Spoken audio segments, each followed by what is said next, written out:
On m'a posé cette semaine dans le cours d'Halacha une question qui est plutôt sympa. On m'a demandé est-ce qu'on a le droit de donner des tickets restaurants ou une carte GIF, vous savez, les cartes là, pour aller faire les courses, à un pauvre pour Matanot Laevionim. Est-ce que c'est Mikra Matanot Laevionim ou donner un ticket restaurant ou à un pauvre pour Matanot Laevionim ou à un copain pour dire que c'est Mishloach Manot, Ish Lereo. Ça fait partie des Mishloach Manot. Est-ce qu'on peut appeler ça Mishloach Manot si je lui donne un bon ticket ici ça s'appelle un chauvard, un espèce de ticket comme ça qui permet d'aller manger dans un restaurant. Est-ce que je suis Yotse, est-ce que je suis quitte de la mitzvah ou pas? Question intéressante. Rav Ovadia Atzmo, il dit que c'est moutard. Il dit à Div de ne pas faire ça. Il y a, alors dans le Shulchan Aruch, d'abord, le langage n'est pas le même que dans le Tour. Le Shulchan Aruch, Besiman Tav Resh Tzadi Dalet, Tav Resh Tzadi He, il parle de ces halachot. On dit que En Medagdekim Bemaot Purim, et là, Kol Mishe Poshet Yado, Litol Notnim Lo. Donc, Aval Ubimim Kom Shenagu Liten Af Leakum Notnim. Là-bas, on dit qu'en fait, on doit donner la tzedaka à tout celui qui tend la main pour ramasser, et on ne doit pas vérifier après lui. C'est quelque chose de, c'est un hidouche pour la tzedaka. Dans les halachot de tzedaka, dans le siman resh mem zain du yoredea, il y a marqué que parfois, sur certains pauvres, là-bas, il y a toutes les halachot de tzedaka. Et là-bas, on dit qu'il y a certains pauvres que oui, on doit vérifier. Ça dépend. Il y a d'abord toutes les halakhot, je ne vais pas rentrer là-dedans, en fait, c'est trop long. Mais c'est important de connaître ces halakhot d'Afka. Encore une fois. Et là, ici, pour Purim, on n'est pas recherche, on n'a pas commencé à chercher, à savoir qui, quoi, comment. Alors, on joue une parenthèse sur l'histoire justement de Rochesh. Il faut savoir aussi, pour la tzedaka, bon, pour Purim, on a dit, il n'y a pas de rachash, il n'y a pas de suspicion, donc on donne à tout le monde, il n'y a pas de suspicion envers personne, et on donne à tout le monde, on augmente la simcha dans le plus possible. Maintenant, en dehors de Purim, cette petite parenthèse, il faut savoir aussi que c'est dangereux de suspecter les gens, le rachash, il y a marqué à Rochesh, baksherim, loke begoufo. Des fois, on suspecte des gens à tort, et c'est très dangereux. Je parle pour moi-même. Hein. Je vous dis, c'est que des fois, on a tendance à se dire « Ah, celui-là, il exagère. Ah, celui-là, c'est pas vrai. Ah, celui-là, toujours, il a quelque chose. Ah, celui-là, blablabla. » Tiroutsim, il y a un Zohar dans Parashat Re'eh qui fait très, très, très peur et qui dit qu'il faut faire attention à ce qu'on raconte sur des gens comme ça qui demandent de l'argent. Et il vaut mieux toujours juger de façon les kav zechut et ne pas rentrer dans des kav chova. Et bon, après, voilà, on donne ce qu'on peut, et si on peut, et c'est tout.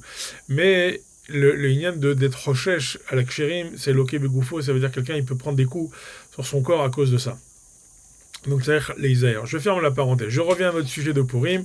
Et donc on demande est-ce qu'on a le droit, oui ou non, d'utiliser des tickets ou des cartes GIF pour pouvoir faire les courses, ces fameuses cartes qui vont aller ensuite dans les supermarchés pour prendre la truc. Là-bas il y avait une fois, donc quand j'étais en plein cours, à ce moment-là il y a un pauvre qui est arrivé, qui s'est assis avec nous, qui vient on le connaît, il a l'habitude de tourner, et il nous demande, il dit qu'est-ce que vous étudiez? On lui montre, et j'ai dit qu'est-ce que tu en penses? Il me dit c'est gênant quand même ces cartes, déjà c'est pas facile de ramasser de l'argent, c'est honteux, il y a suffisamment d'humiliation comme ça, mais en plus, le ignan, il est que des fois, on a besoin d'acheter d'autres choses et on profite de ça justement pour pouvoir acheter pour les fêtes. Et ma femme, par exemple, elle a besoin d'acheter des collants, une robe, changer un vêtement, et elle profite de ça. Donc là-dessus, il y a un problème. Là-dessus, il y a un vrai problème. Je vais vous dire tout de suite. C'est que normalement, l'argent de la tzedaka de Purim, il doit servir pour la séouda de Purim. C'est-à-dire que le pauvre doit utiliser cet argent pour acheter sa séouda. Alors ici, il te dit, mais non, moi je vais peut-être m'acheter des choses, m'acheter une paire de chaussettes ou m'acheter un lacet. Est-ce qu'il a le droit ou il n'a pas le droit? C'est une marloquette dans les poskim.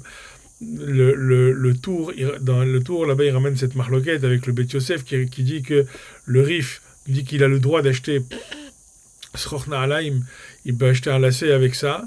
Là-bas, il y en a d'autres qui sont relais, qui disent comment c'est possible. C'est du vol, parce que le dar du Baal, celui qui lui a donné, il veut donner pour la Séouda. Comment lui, il peut utiliser ça pour autre chose que la Séouda?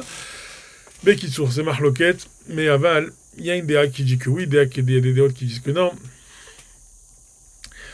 Aïkar à émettre de la mitzvah, c'est d'augmenter la simcha. Donc la simcha, je pense que l'idée qui sort là-bas, c'est que le fait que le pauvre va acheter peut-être un lacet dans le jour de Purim, s'il a acheté ce lacet, je pense qu'il va acheter sa Séouda avant. Donc s'il lui reste un petit peu pour acheter un lacet, sur l'argent qu'on lui a donné, Kamouvan que c'est moutard parce que ça augmente sa simcha, lui qui n'a pas de lacet, c'est difficile pour lui de rester sans lacet. Alors, ça va être une mitzvah. Mais de toute façon, on n'est pas Rochesh à Purim, on ne rentre pas dans ces considérations, on donne, il n'y a pas de Hashash. Ce qu'il va faire pour augmenter sa simcha, c'est maspik, et on donne sans vérifier. Alors, dans le Shulchan Aruch, il y a marqué que même dans des endroits où on a l'habitude de donner à des goy, on donne. Et dans le tour, il y a marqué, même au goy, on donne. Il y a une différence comme ça. Pourquoi ? Parce que je pense que dans les pays d'Europe, il y avait effectivement un danger, parce que les non-juifs savaient que ce jour-là, les juifs se donnaient beaucoup d'argent les uns les autres. Et donc le Inyan de donner que à des juifs, c'était un peu dangereux, et ça mettait le peuple juif en sakana, en danger. Et donc, les Hachamim m'ont dit, même un non-juif, on peut donner pour pas qu'il y ait de la haine et que ça attire de la haine. Alors, voilà, c'est un peu la différence de langage entre le Shulchan Aruch et le Tour. Et on revient à notre histoire de cartes. Alors, pour l'histoire de cartes, donc si on dit que des filles arrivent, qu'on peut acheter même un lacet, alors, bon, là-bas, je ne paramètre tous les avis, ça sert à rien. Je vais vous dire rapidement, Bekitsu, Rav Ovadia, il autorise. Et il autorise, il dit, ok, mais ça, on peut utiliser ces cartes, même si on veut pas donner de l'argent en mezouman à la personne, alors on peut donner ces cartes. La question se pose, au taux d'avoir d'ailleurs, c'est une question aussi intéressante qu'on doit se poser, est-ce qu'on peut faire un virement à quelqu'un pour lui faire Matanot Laevionim, est-ce que le jour de Purim, je lui envoie ? Si c'est un virement instantané, puisqu'on a dit qu'il doit utiliser l'argent le jour de Purim, donc si c'est un virement instantané, ça veut dire qu'il va recevoir l'argent le jour même, et qu'on est sûr qu'il va recevoir l'argent le jour même, moutard. S'il reçoit l'argent après, il y a un problème, on n'est pas yotse de la mitzvah. Ça, c'est des coulées alma. Si on fait un virement avant, mais que ça arrive avant Purim, aussi c'est un problème. On ne doit pas donner l'argent avant Purim, il faut que ça arrive le jour de Purim. Et lama, maintenant, je veux donner à un gabaï, je ne connais pas de pauvres. Je connais pas des pauvres, des gens qui ont besoin. Je veux donner à un rav ou un gabaï de tzedaka qui est mon chai dans le Inyan, dans ces sujets-là. Adif de donner en général à un Talmid Chacham qui connaît bien les halachot et qui sait comment donner et à qui donner. Achitov, c'est le Chipashut. Alors, quelqu'un il sait pas, il veut donner à travers un gabaï de tzedaka, un responsable qui fait la tzedaka ou un rav. Il lui donne en lui disant, regarde, je te donne, almenat, que tu donnes ça comme matanot laevionim le jour de Purim. Et le Rav ou le Gabaï de Tzedaka va donner cet argent le jour de Purim, ou le Gabaï va donner cet argent le jour de Purim, donc tout va bien à partir de là. Concernant les tickets restaurants, est-ce que sur ça on est yotse ? C'est une grande mahloket, c'est un grand sujet cette histoire aussi. Est-ce qu'on a le droit de donner un ticket restaurant pour faire matanot laevionim ? Kamouvan on pourrait dire que oui, en fait, d'après cette DA-là, on pourrait dire que oui, mais Adif de donner quelque chose de mezouman pour donner vraiment la simcha totale à ce pauvre, parce que c'est pas sûr qu'il peut aller dans ce restaurant, etc.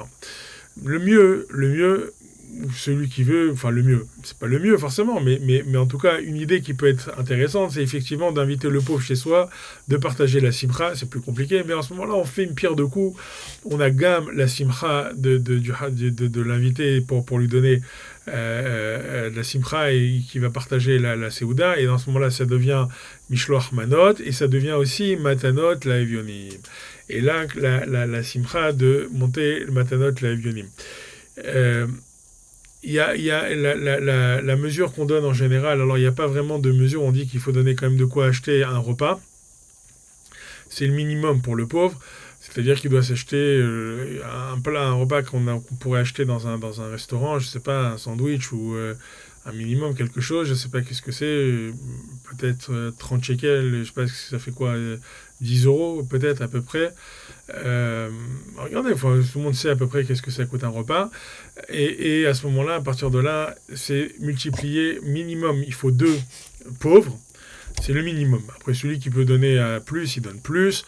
Et le Mishloach Manot, c'est à une personne, un copain, on donne minimum 2 repas à un copain. Ça suffit. Mais évidemment, pareil, autant d'avoir celui qui peut donner plus, Kamouvan, il donne plus.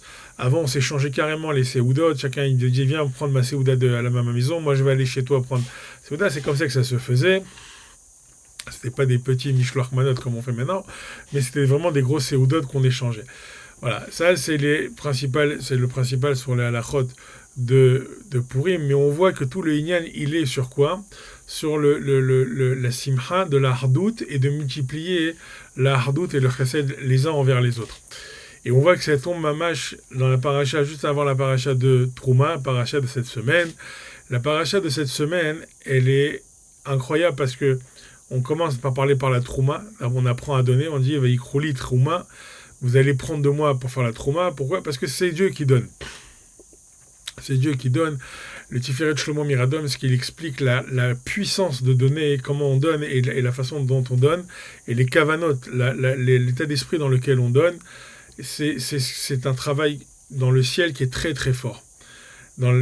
Pas seulement pour Purim, je parle évidemment pour tous les jours, pour le quotidien, dans tous les matins, tous les jours, on doit donner un peu de tzedaka, beaucoup, celui qui peut, enfin en fonction, il faut savoir que la tzedaka n'appauvrit pas, dit le Shulchan Aruch. Il faut regarder là-bas dans le Yoredea de Siman Resh Mem Zayin, que là-bas il y a écrit que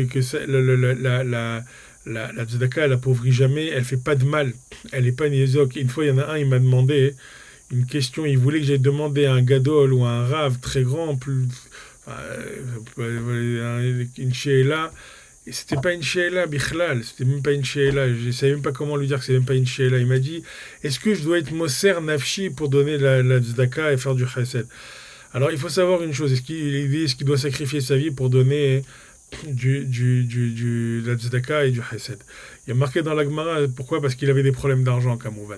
Et il y a marqué dans la Gemara que celui qui a des problèmes d'argent, la première chose qu'il doit faire, c'est dilapider son argent quasiment dans la tzedaka et augmenter sa tzedaka pour pouvoir arrêter le décret dans le ciel.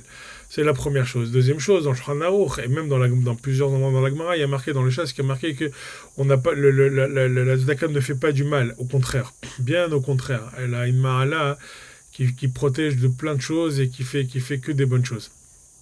Donc, Adraba de donner et d'ouvrir son cœur, et Veikrouli, on prend d'Akadosh Baruch Hu, c'est des choses qui appartiennent à Dieu, et quelqu'un qui comprend ça, alors il peut pas être endommagé. Mais ça dépend comment il donne. Il faut savoir que tous les six frères Chassidut, ils expliquent que s'ils donnent, notamment le Tiferet Shlomo, on va le citer parce qu'il ramène un enseignement qui est très joli, il dit que si la kavana de la personne, c'est de donner pour lui-même, c'est-à-dire que ça veut dire quoi pour lui-même?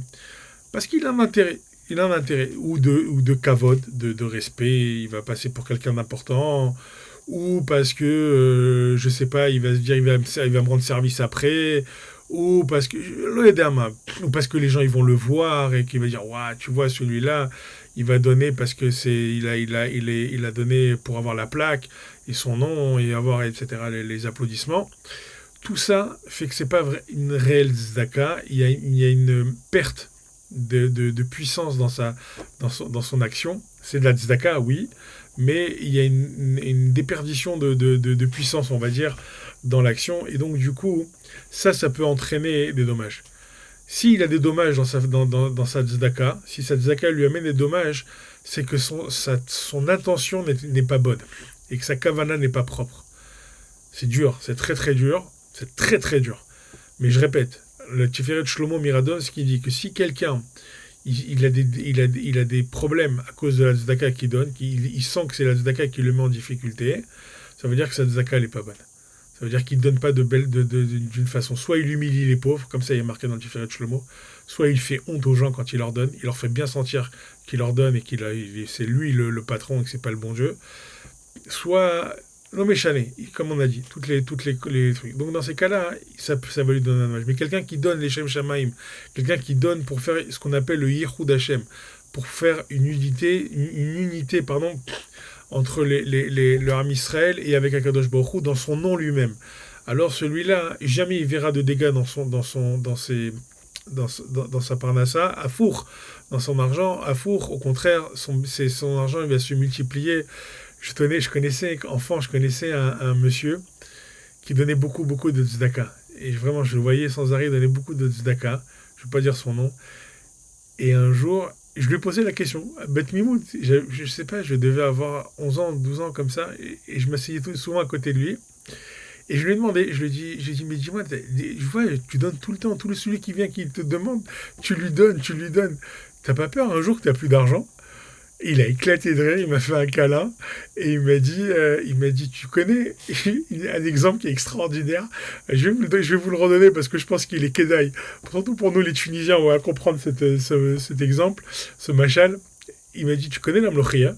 Je lui ai dit, bah oui. Il fait, t'aimes ça? Je lui ai dit, j'adore. Il me dit, regarde. Il me dit, l'amlochia, c'est le plat, on l'appelle le plat qui se finit jamais. Plus tu manges et plus il y en a. Tu prends avec du pain, tu te fais comme ça, trac, et ça revient, le truc il se remet, on dirait que tu n'as rien pris. Il m'a dit, la tzedaka c'est exactement pareil. Plus tu donnes et plus il y en a. Je dis, sérieux? Il me dit oui. Il me dit, je te promets. Et c'était pas quelqu'un de très très religieux. Hein. Je parle pas quelqu'un d'un haredi, froum, aval. Il avait ce truc-là, il l'a compris. Il l'a vu de ses yeux. Il a même, une fois, il m'a posé une Sheila Hatsuma. Il est arrivé une catastrophe dans le monde et un de ses enfants était là-bas. Il a été sauvé d'inextrémiste, mais mamash, un miracle. Tout de suite, il a dit c'est la tzedaka qui a sauvé. Il dit c'est le sroud de la tzedaka que je donne qui a sauvé cet enfant. Il a capté tout de suite. Il n'a même pas eu de doute. Il m'a dit si la seule mitzvah, le sroud qui a pu sauver cet enfant, c'est parce que j'ai dans la tzedaka. Pourquoi? Parce que sa kavana, elle est propre. Il n'y avait pas de... Vraiment, il donnait ce qu'on appelle avec un lev shalem, avec une tmimout et un lev shalem. Jamais de hachage, jamais des mots, rien, je le voyais, je vous assure, c'était impressionnant. Des fois, vraiment, je dis, mais t'as pas peur de plus avoir d'argent à force? Comme ça, il m'est sorti spontanément, comme un enfant, en rigolant. Vraiment, il souriait, il était tranquille, il était serein, il m'a dit, non, Enzelo Mazik. C'est ce qu'il dit le Tiferet Shlomo Miradom. La kavana, elle est très importante. Et la paracha, elle se termine avec les kérouvim. Ces chérubins qui étendent leurs ailes. Vous savez ce qu'ils font? Ils étendent leurs ailes. Alors quand ils étendent leurs ailes, le Zohar, il demande pourquoi Akadosh Baruch Hu, il avait besoin de mettre de la vie dans de l'or. Parce que les chérubins, ils étaient en or. Et donc, ils étaient vivants, puisqu'ils se tournaient, ils se bougeaient les ailes, ils mettaient comme ça, ils se retournaient, etc. Je ne vous fais pas un siphon, n'ayez pas peur. Et donc il dit que il ramène le Zohar, il explique qu'il avait fait ça pourquoi? Parce que comme il est marqué dans la Gemara, hein, que quand les gens y montaient pour les fêtes, alors on leur ouvrait le parochet, on ouvrait le rideau, et on leur montrait, on disait, regardez comment Akadosh Baruch Hu, il vous aime. Regardez, les chérubins, l'or, il se met comme ça, il se touche, et il chante des chansons, il dit le Zohar. Le Zohar, il dit, il chantait des chansons, il chantait des louanges à Dieu. Et qu'est-ce qu'il chantait, demande le Zohar? Il chantait Ki gadol Hashem umhulal meod venorahu al kol Elohim. Quand il levait les mains vers le ciel, quand il levait les ailes vers le ciel, il chantait, il disait que car Dieu c'est le plus grand et c'est celui qui a le plus de louanges, c'est envers qui on peut faire le plus, qui est le plus louable. Et il est redoutable, on a tous peur de lui. Et après, quand il se mettait comme ça et qu'il recouvrait le Aaron, le tabernacle, alors il disait Vekol Elohe Elelim va Hashem Shamaim Rasa. Et quand il recouvrait le tabernacle, le Aaron, il disait que tous les dieux, c'est des faux dieux, et notre Dieu à nous, il a fait le ciel et la terre. On sait que les kérouvim, ils se mettaient comme ça, hein, ils se rapprochaient d'eux quand il y avait de la redoute dans leur âme Israël. Quand il y avait de l'unité dans leur âme Israël. Quand on disait pas celui-là, il a une kippa comme ça, et celui-là, il est comme ci, et celui-là, il est comme ça, et je le déteste. Toute l'histoire de Purim, c'est quoi, hein? C'est d'inverser ce que Aman, il a fait. Ce qu'Aman a fait, c'est parce que, justement, il a pu dire une chose terrible qui est Yeshnoam Echad Mefuzar Umfurad Ben Aramim. Il y a un peuple qui est différent, parce qu'il y a un peuple qui se dispute, qui est éparpillé, qui est dispersé, qui est tout le temps en train de se disputer. Qu'est-ce qu'il dit à Hachvérosh? Détruis-le. Chazvé Shalom. Le Xar, il est sur ça, sur le manque de hardout entre les gens.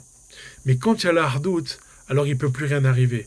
Les kérouvim, ils se remettent dessus et ils chantent. Et ils disent Kol Eloke Elelim. Vachem, Shamaim,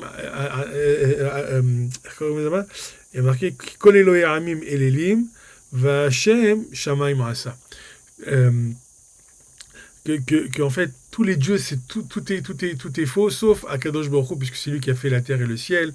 Et c'est en ça que Purim, on multiplie les Mishloach Manot, les Matanot, la Evionim, on donne à des copains, on donne à des pauvres, on suspecte plus personne. On est tous la même chose. Il n'y a plus de différence entre les uns et les autres. On donne à celui qui tend la main, on lui donne. On ne cherche pas de savoir quel kippa il a, quelle conviction il a, c'est un juif, on lui donne. Même s'il n'est pas juif, on lui donne. On donne à tout le monde. On inverse tous les mots du Haman Aracha pour dire qu'on est tous le même peuple, avec le même cœur, comme un seul homme. Et comme ça, on verra la Hiba Yetera d'Akadosh Baruch Hu quand les chérubins ils vont se mettre les uns sur les autres, et l'amour qu'il a Akadosh Baruch Hu pour son peuple, surtout quand il est uni. Que Yiratson, on y arrive, que cette année, on multiplie encore et encore la hadout entre nous, qu'on augmente la simha des gens qui souffrent, des gens qui sont dans des situations difficiles parce que la situation n'est pas simple, et que Be'ezrat Hashem, que la simha se transforme en simha amitit, en Yom Tov, avec la Viat HaMashiach, Bimera, B'Yamenu, Amen, Ken Yiratson.